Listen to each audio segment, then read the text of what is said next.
Somewhere in the middle of the universe, there was a creature so terrifying that entire civilizations packed up and left their home planets behind. Not because of a war, not because of a natural disaster, not because of some galaxy-wide virus or cosmic event. Because of one single living thing, one creature, and every species that had ever encountered it. Species with advanced weapons, species with warships the size of moons, species that had survived for thousands of years. Every single one of them made the exact same decision when they saw it. They ran. Governments collapsed trying to fund the evacuations. Military commanders who had won impossible wars against impossible odds looked at the data and quietly resigned. Scientists who had dedicated their entire lives to understanding alien biology took one look at the readings and said, simply, that they didn't have the tools for this.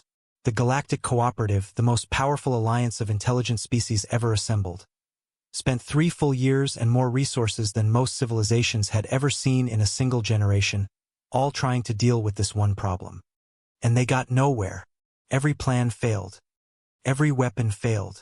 Every strategy, every containment protocol, every last desperate idea from every last expert across dozens of star systems.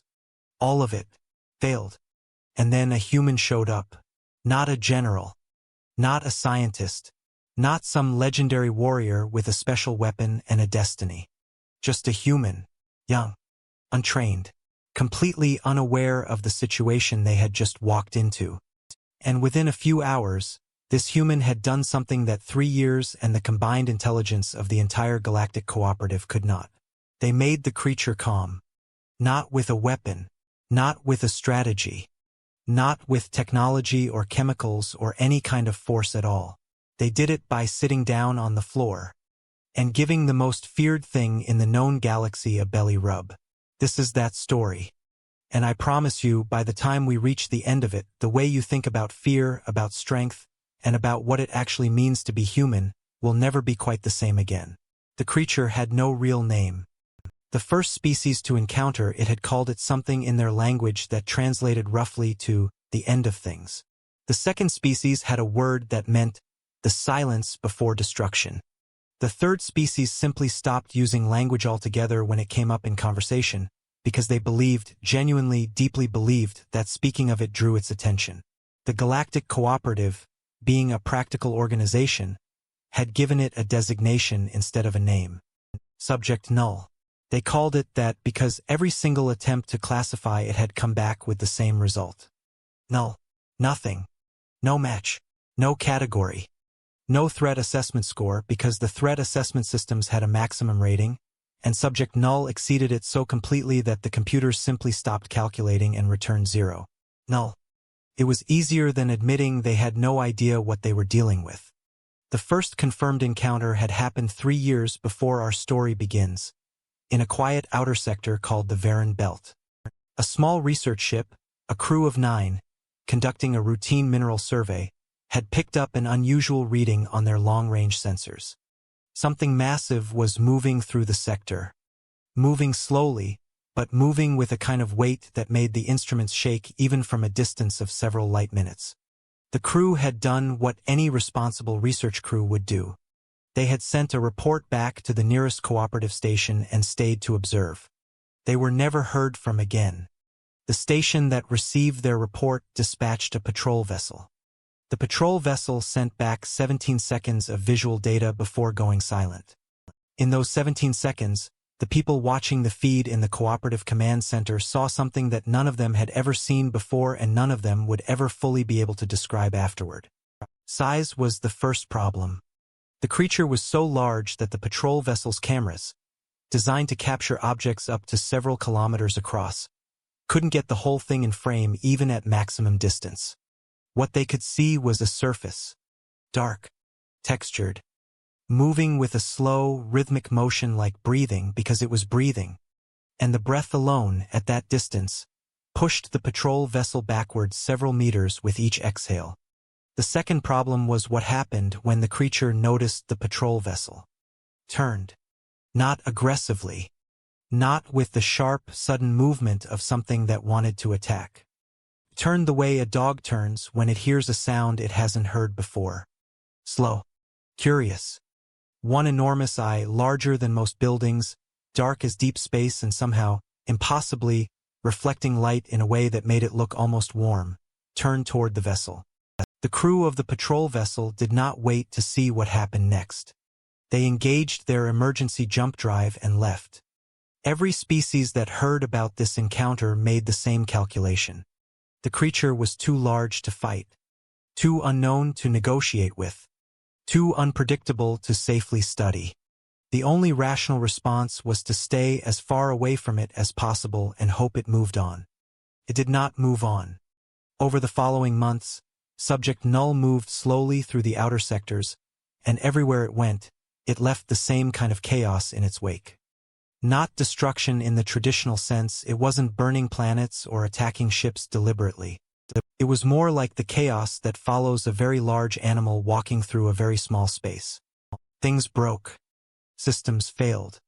Ships that got too close were swamped by the electromagnetic disturbances its body generated just by existing. Planets with fragile atmospheres experienced catastrophic weather events simply from the gravitational effect of something that massive passing nearby. And through all of it, the creature seemed almost unaware of what it was causing.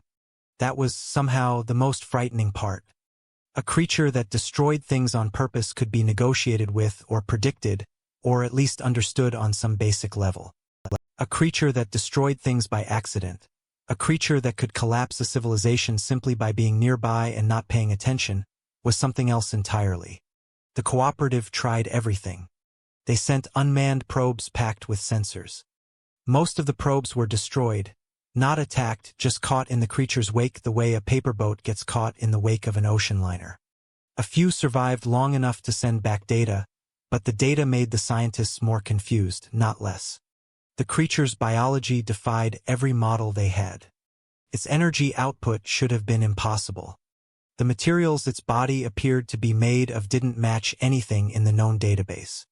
They tried broadcasting signals, every frequency, every mathematical pattern they thought might represent intelligent communication. The creature showed no response to any of them. Either it didn't hear, or it didn't care, or it didn't understand. The scientists couldn't determine which, and each possibility was more alarming than the last. They tried more aggressive containment, gravity fields, electromagnetic barriers, specialized weaponry developed at enormous expense by the cooperative's best military engineers. None of it worked. Not because the weapons weren't powerful enough. Some of them were genuinely extraordinary pieces of technology. They didn't work because Subject Null didn't seem to notice them. 3 years passed like this. The creature moved through the outer sectors. The cooperative scrambled to stay ahead of it, evacuating populations, rerouting trade lanes, spending resources at a rate that was beginning to cause serious economic strain across multiple member species. And then, approximately 3 months before our story begins, Subject Null did something new. It stopped. There was a facility in a mid-range sector, Outpost Varan 7. A modest research and resupply station operated jointly by 4 cooperative member species. It wasn't particularly large or particularly important. It had a staff of about 200, a decent library of scientific equipment, and a cafeteria that was, according to the staff, significantly worse than it should have been given the supply budget. Subject Null drifted into the system containing Outpost Varan 7, moved to within what the cooperative considered dangerous proximity of the station, and stopped.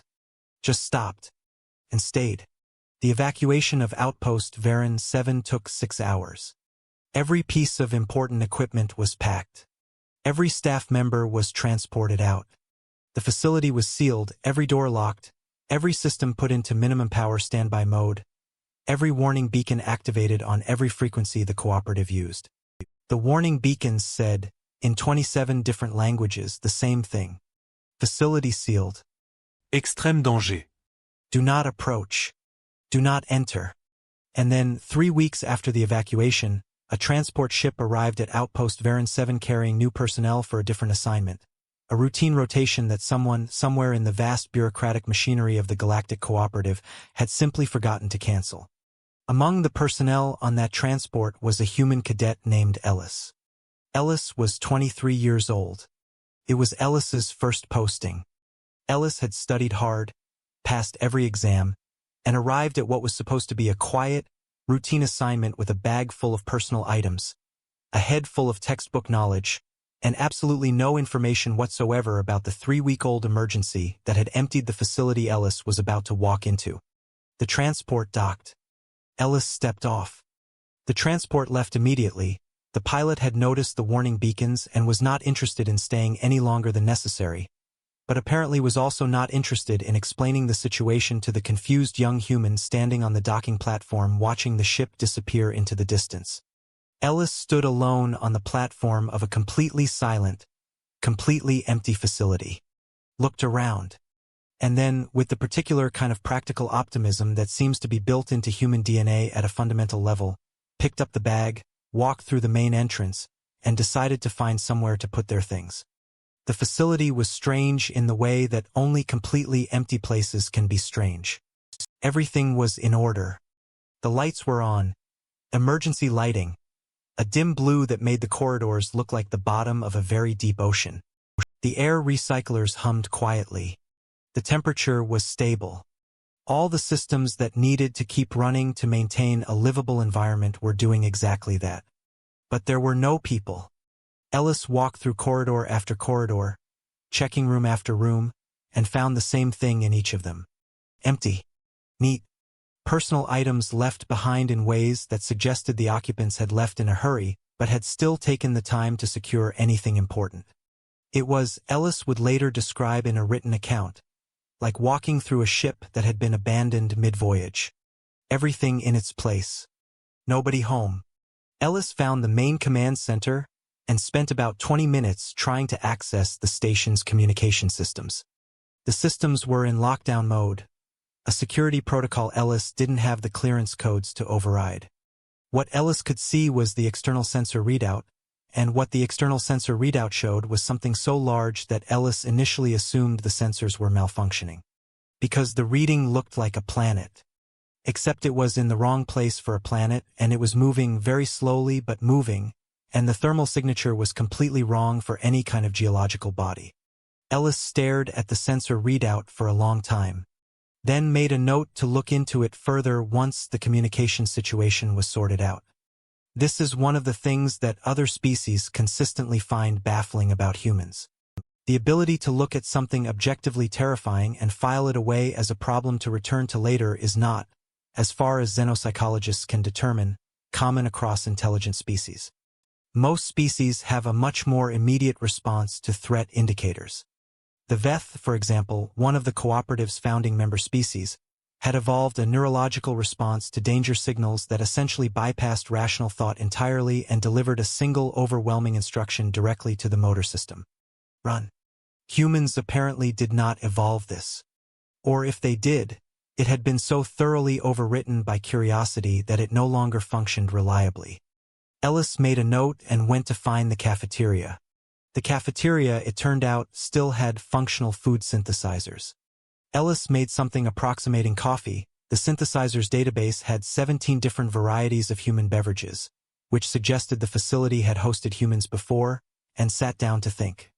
The situation, as Ellis assessed it, was as follows. The facility was empty. The communications were locked down. There was something very large on the external sensors that didn't match anything in Ellis's training.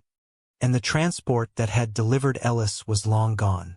The rational next step was to find a way to contact someone who could explain what was happening.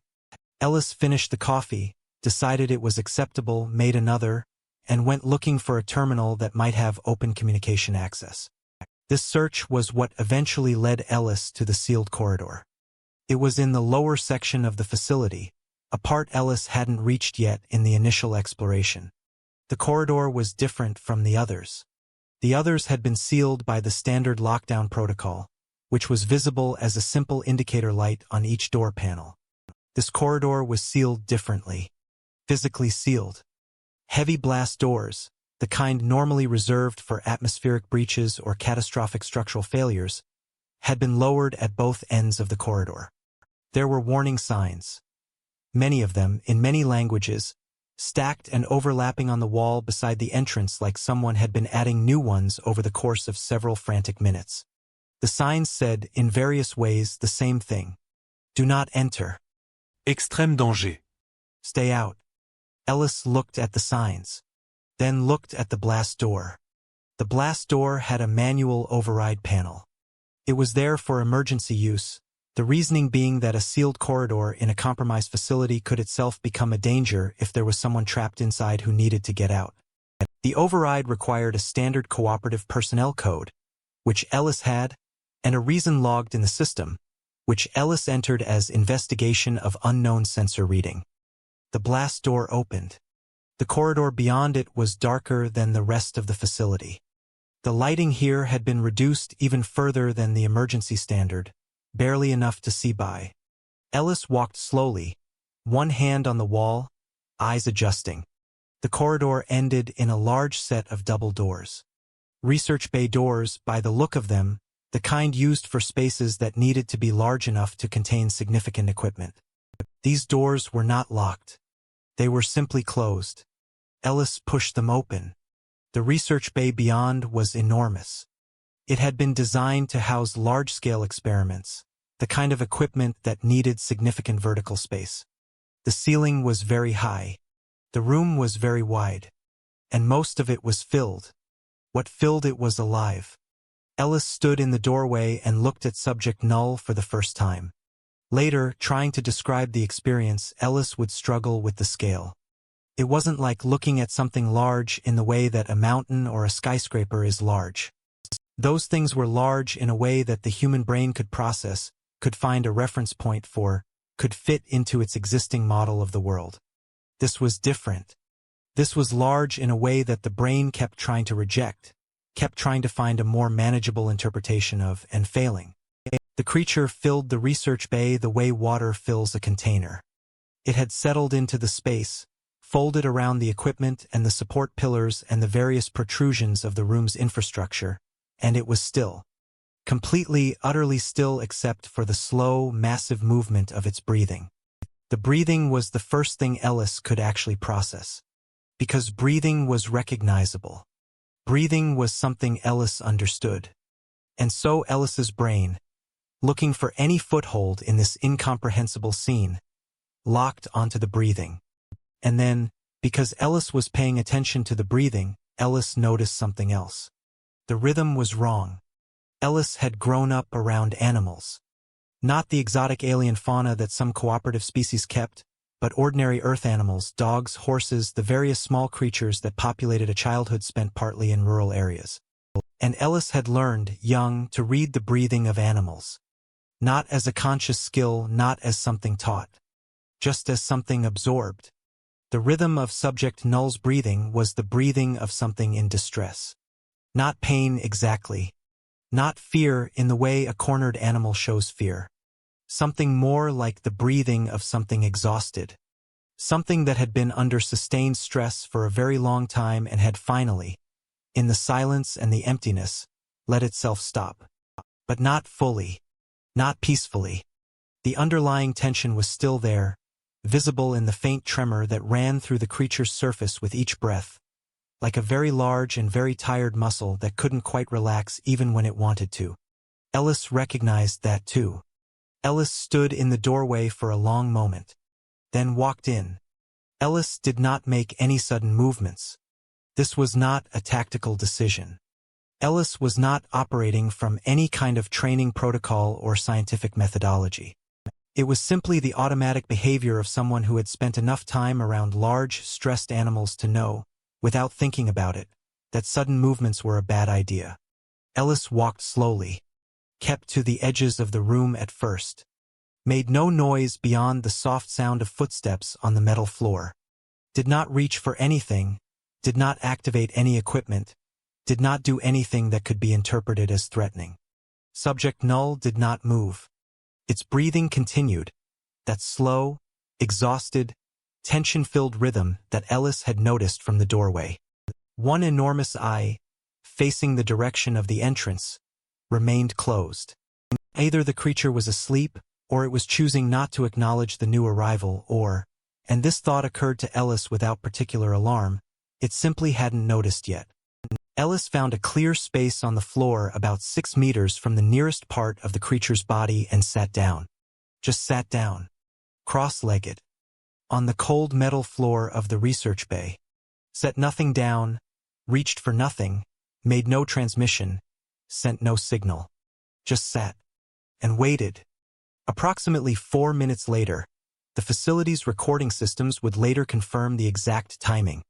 Subject Null's eye opened.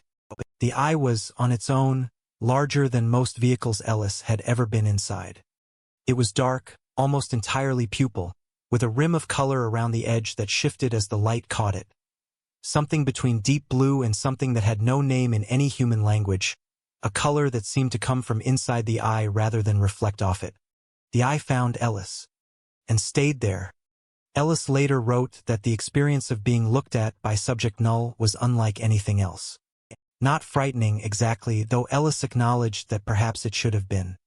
More like the feeling of standing at the edge of something very deep and very old and realizing that the depth was looking back. Ellis waved. It was a small wave. The kind you give to someone across a room when you don't want to interrupt a conversation but want them to know you've seen them. Casual. Almost reflexive. Subject Null blinked. It was the first voluntary, non-distress behavioral response that any member of the Galactic Cooperative had ever observed from Subject Null. 3 years of encounters, 3 years of data, and not once had any recording captured anything that could be interpreted as deliberate, non-reactive behavior. The blink was deliberate. The blink was a response. Something had registered. Something about the small, soft, completely unafraid creature sitting cross-legged on the floor had gotten through in a way that 3 years of weapons and alarms and desperate scientific instruments had not. Ellis saw the blink and did what came naturally. Started talking. Quietly. Conversationally. The same tone Ellis would have used talking to a nervous horse or a dog that wasn't sure yet whether to approach. Not baby talk. Not overly slow or simplified. Just normal, calm, human speech, directed at something that almost certainly didn't understand a single word of it. Okay, Ellis said. So, you're very large. I want to acknowledge that because I think it would be weird not to. You are genuinely one of the largest things I have ever personally been in a room with. That is notable. Subject Null's eye did not move. It stayed focused on Ellis with the calm, complete attention of something that had nothing else in its field of awareness at that moment. I'm Ellis, Ellis continued. I got posted here today. I'm honestly not entirely sure what's going on. The station was empty when I arrived, which I'll admit is a little unusual for a first posting, and the comms are locked down, so I haven't been able to reach anyone to get a full briefing. A pause. I'm guessing you might have something to do with the empty station. Subject Null exhaled. The exhale moved Ellis's hair. The exhale produced a low vibration in the floor that Ellis could feel through the palms of both hands. The exhale smelled of something Ellis couldn't identify. Not unpleasant, but profoundly alien. A scent with no reference point in any previous experience. That's all right, Ellis said. I'm not holding it against you. Several hundred light seconds away, in an emergency cooperative monitoring station that had been maintaining a remote watch on the sealed facility since the evacuation, a junior analyst named Prill was running a routine check of the facility's automated systems when something on the screen caught their attention. The research bay sensors, which had been showing the same readings for 3 weeks, the massive stable presence of Subject Null in its settled position, had changed. Not dramatically. Not in any way that would have triggered an alarm on its own. But the creature's body temperature, which had been running elevated since its very first recorded encounter, had dropped by a measurable fraction. Prill stared at the reading, then stared at the internal camera feed, something they had honestly forgotten was still functioning, and saw a small human figure sitting on the floor of the research bay, apparently talking to Subject Null. Prill called their supervisor. Their supervisor called the department head. The department head called the Cooperative Emergency Response Division. The Emergency Response Division, operating on 3 years of institutional trauma and a response protocol that had been refined through approximately 40 different failed containment attempts, immediately began assembling a team. Back in the research bay, Ellis had noticed something. The creature's surface, that vast, dark, textured expanse of whatever material its outer layer was made of, had a section near the base of what Ellis was tentatively categorizing as the neck area, where the texture changed. Where the usual steady quality of the creature's resting stillness was interrupted by something that looked, unmistakably, like the small restless movement of something uncomfortable. Like an itch. A very, very large itch. In a spot that a creature this size, Ellis reasoned, would have a very hard time reaching on its own. Ellis stood up slowly, keeping the same careful, unhurried quality of movement that had governed every action since entering the room. Took one step forward. Then another. Watched the enormous eye track the movement but show no alarm. Then, with the calm matter-of-fact practicality that was perhaps the defining characteristic of Ellis's entire approach to this situation, reached out and scratched the spot. The sound that came out of subject null at that moment would later become one of the most studied audio recordings in cooperative xenobiological history. It wasn't a roar. It wasn't a threat display.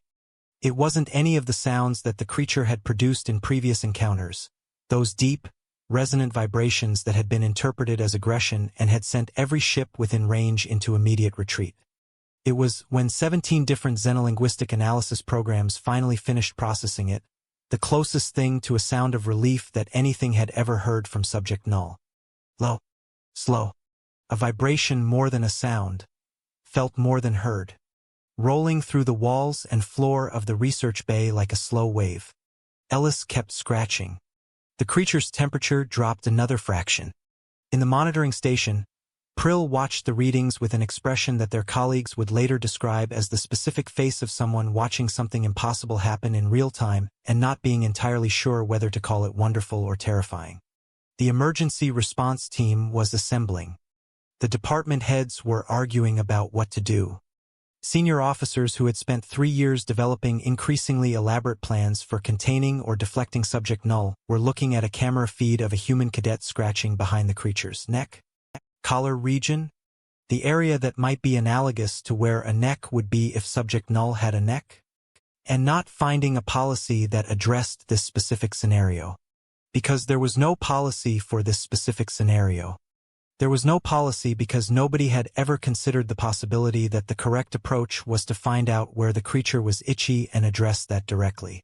Ellis, unaware of the distant observation and the bureaucratic chaos it was generating, had begun to move methodically along the creature's surface.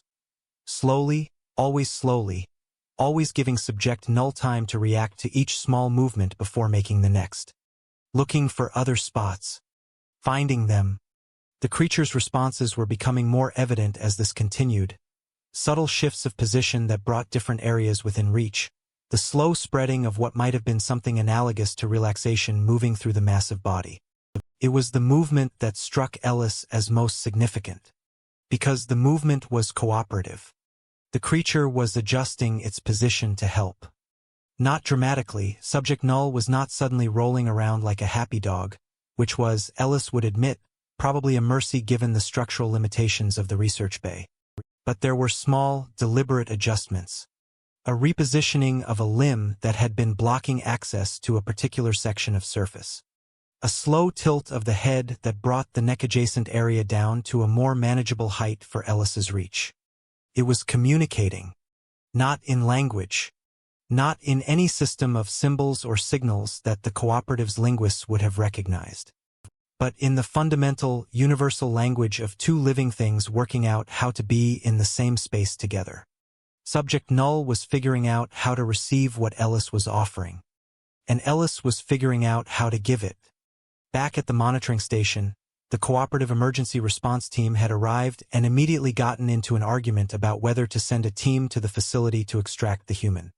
The argument centered on two competing fears. The first fear was that the human was in mortal danger and needed to be rescued immediately. The second fear was that sending a team to the facility, with all the noise and electromagnetic activity that implied, would disturb whatever was currently happening and return subject null to the agitated state that had defined every previous encounter. The data kept coming in while they argued. Subject Null's core temperature was dropping steadily. Not to dangerous levels, the scientists monitoring the readings were clear about that.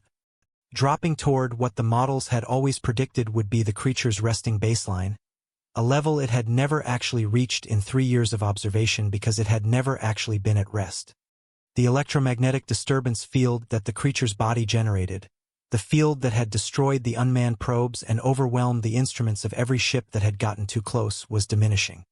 Slowly, but measurably, Subject Null was calming down.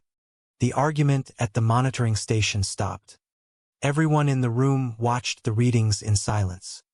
Ellis, inside the research bay, had worked their way around to a position alongside the creature's main body, not on the side facing the entrance, but along the vast length of it, the way you might walk alongside a very large and very gentle horse. One hand maintaining light contact with the surface, moving slowly, reading the subtle signals of where attention was welcome and where it wasn't. Ellis was talking still. A continuous quiet narration of observations and thoughts, not directed at anything in particular, just filling the silence with something human and warm and completely unhurried. You know, I went to school for 3 years to get this posting, Ellis was saying. And I will tell you honestly, they did not cover this. There was a module on large alien-fauna interaction, but I think it was mostly about not making eye contact and backing away slowly. Nobody said anything about a pause to focus on a particularly responsive spot near what might have been a shoulder blade area. About this. Subject Null made the low vibration sound again. Shorter this time. Almost conversational. Yeah, Ellis said. I know. At the monitoring station, a senior xenobiologist named Dr. Harva, who had been working on Subject Null for 2.5 of the 3 years it had been a cooperative emergency, was crying. Not from fear. Not from relief, though there was relief.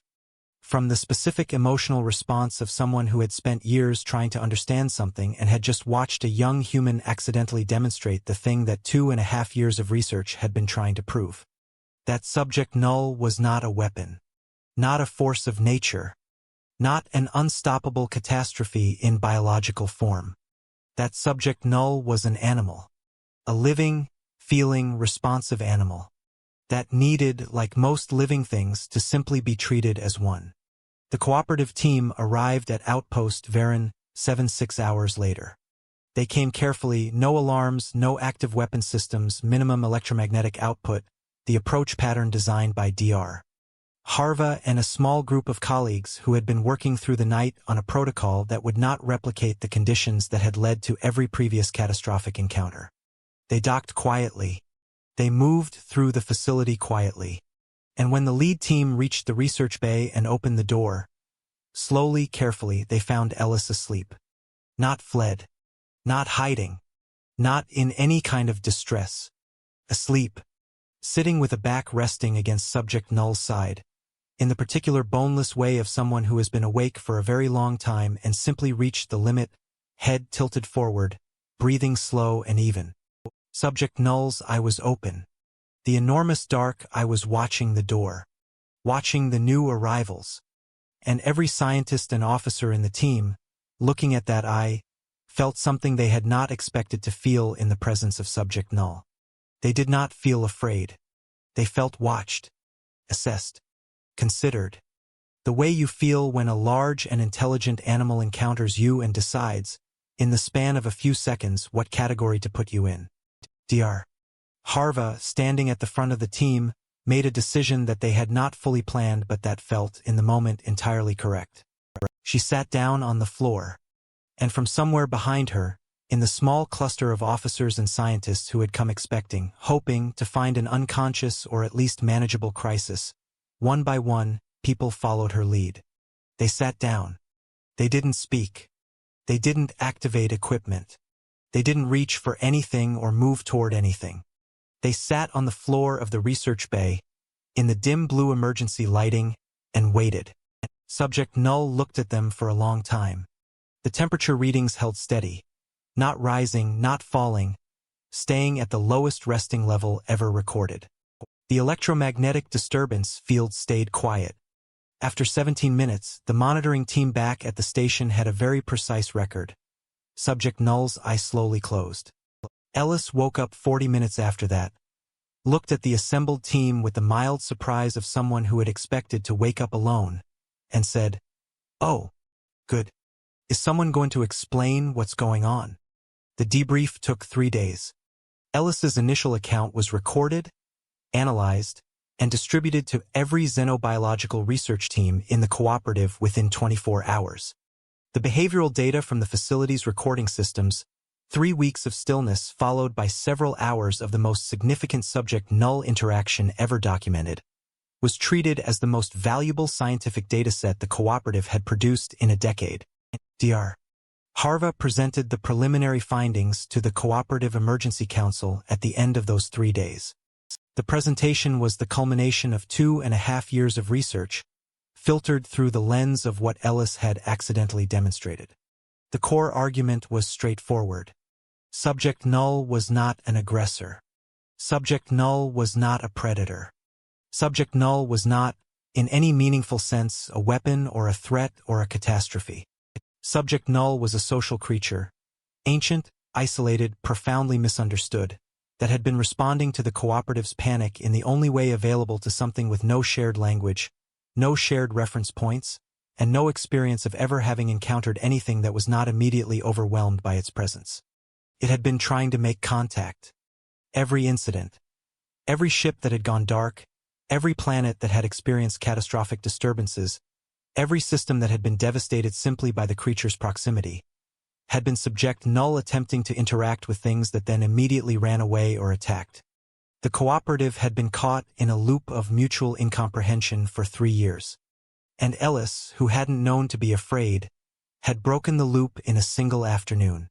The council chamber was quiet for a long time after the presentation ended. Then the senior council member, a Veth named Coordinator Asha, who had been managing the subject null crisis since the beginning and who had, reportedly, not slept properly in about 8 months, asked the question that everyone in the room was already thinking. "You said it was calling for others of its kind." Dr. Harva nodded. "The low-frequency signal we recorded during the incident, we analyzed it overnight. It's a repeating pattern, not random, structured. How long has it been transmitting that signal?" "As far back as our earliest recordings go," Dr. Harva said. 3 years at minimum, possibly much longer." Another silence. "And is anyone answering?" Dr. Harva looked at the council, then at the data readout on the display behind her. The display that showed, at the very edge of the known galaxy, in a region of space that the cooperative had never successfully explored, a cluster of signals that had not been there 3 weeks ago.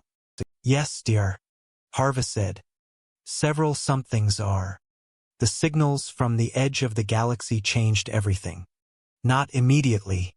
Not in a way that caused the panic that 3 years of subject null encounters had generated.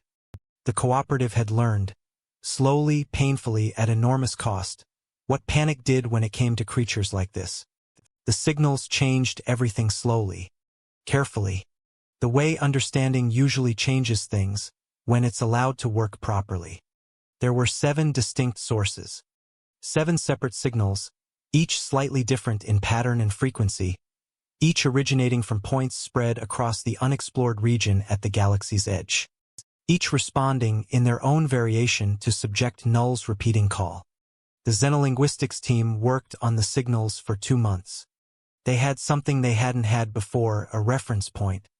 The recordings from the research bay, all those hours of subject null's vocalizations finally documented in a calm, controlled environment, gave the linguists a foundation. Not a translation, not yet, but a framework. A sense of the structure of whatever communication system these creatures used. Subject null, meanwhile, remained at Outpost Varan 7. This was by choice, the creature's choice as far as the team could determine. Nobody was holding it there. The research bay's doors were not sealed. Subject null could have left at any time. It didn't leave. Ellis visited every day. This had not been assigned as an official duty.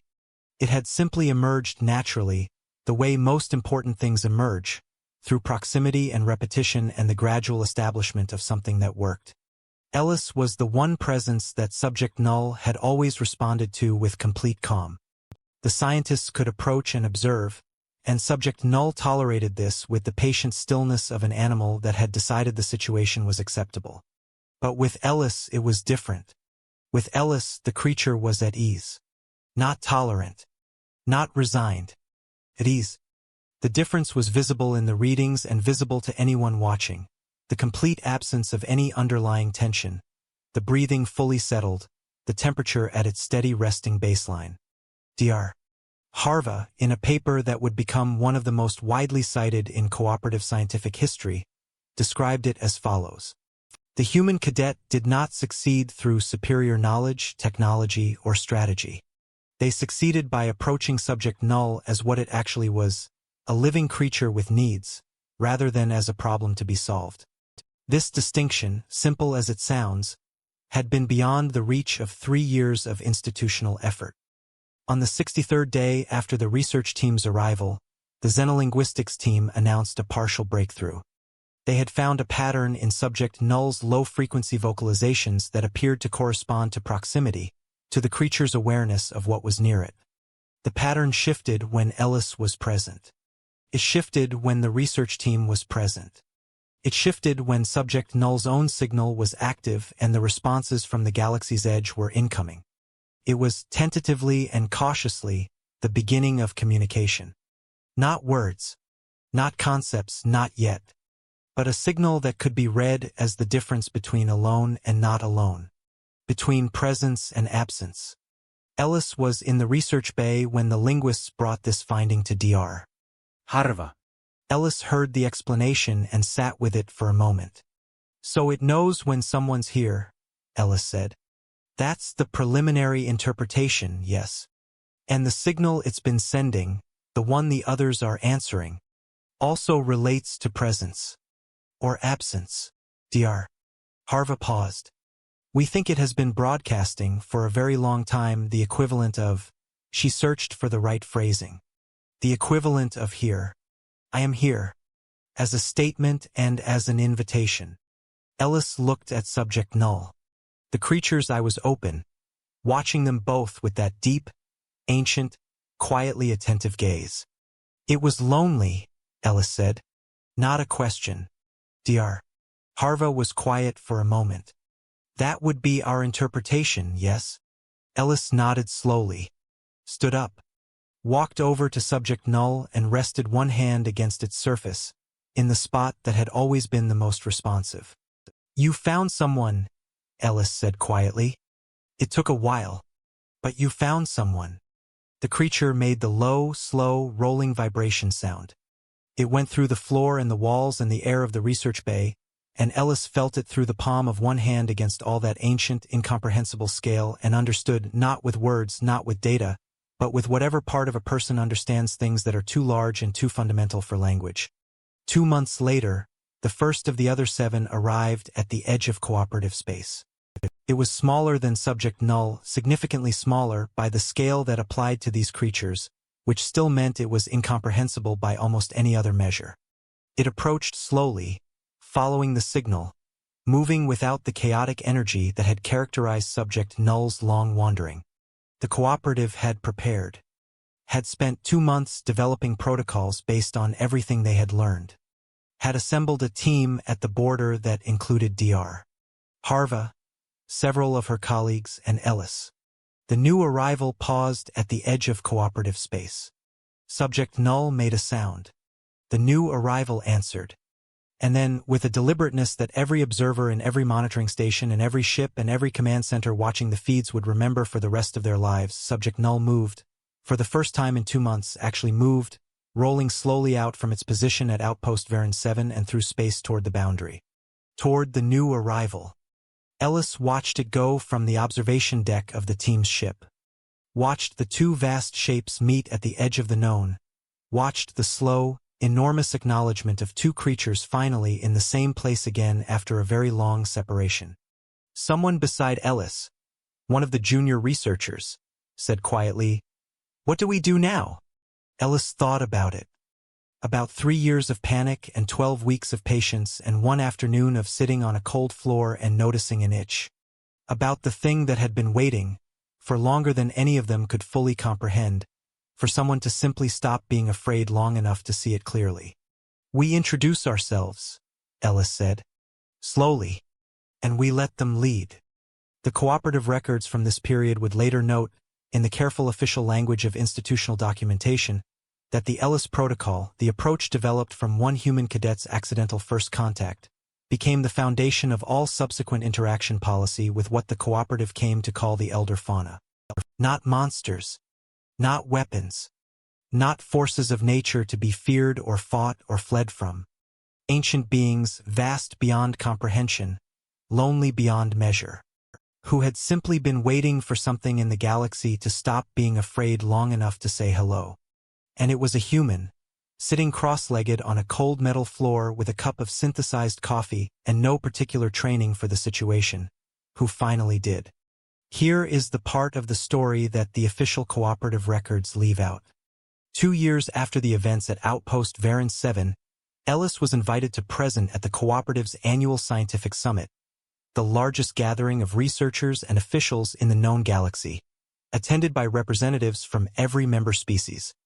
The presentation was supposed to be about the Ellis Protocol, about the formal methodology that had been developed from Ellis's encounter and successfully applied to first contact situations with 4 of the 7 elder fauna. But Ellis didn't talk about the methodology.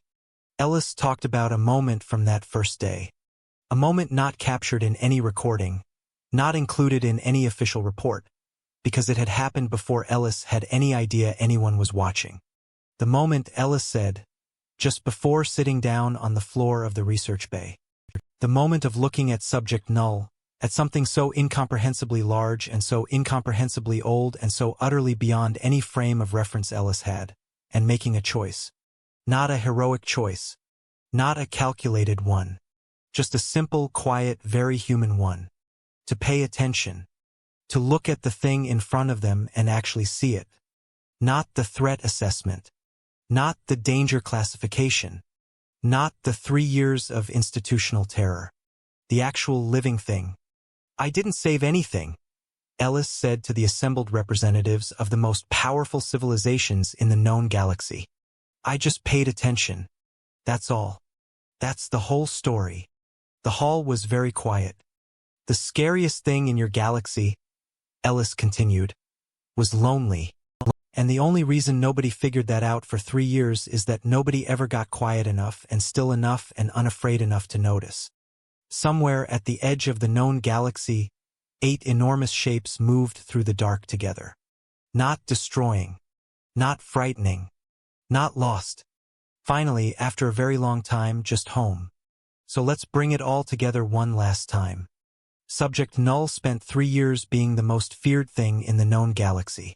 Not because it was violent, not because it was evil, but because it was misunderstood, and because the response to that misunderstanding was fear, and fear made the misunderstanding worse, and around it went. It took one human, untrained, unafraid, sitting on a cold floor with a coffee, to break that loop. Not with power, with attention, not with a weapon, with kindness, not with a plan. With the simple, radical act of treating a living thing like a living thing. And here is what I want to leave you with today. The galaxy in the story is fictional. But the lesson is not. Right now, today, in your life, there is almost certainly something that you are treating like subject null. Something you are afraid of. Something you have built walls against or run from or spent enormous energy trying to contain or defeat. And there is a real chance that if you stopped, got quiet, sat down and paid attention, not to the threat but to the actual thing, you would find something completely different from what the fear told you was there. Maybe it's just lonely. Maybe it just has an itch it can't reach. Now, here is my question for you, and I genuinely want you to answer this in the comments because I read every single one. If you were Ellis, if you walked into that room alone, what would you have done? Would you have run? Would you have stayed? And what would you have said? Tell me below. Seriously. I want to know. If the story hit you the way I hope it did, if you felt something during that belly rub moment, or the moment Ellis fell asleep against the creature's side, or that final scene at the edge of the galaxy, then hit the like button right now. It genuinely helps this channel, and it tells me to keep bringing you stories exactly like this one. Subscribe if you are not already part of this community. We are here every week. HFY Stories. Sci-fi narratives. Stories about humanity being strange and brave and ridiculous and extraordinary in equal measure. And if you want more right now, there is a video waiting for you on your screen. It is the story of a human soldier who ended an alien siege by doing something so completely unexpected that both sides stopped fighting just to watch. I think you are going to love it. I will see you there.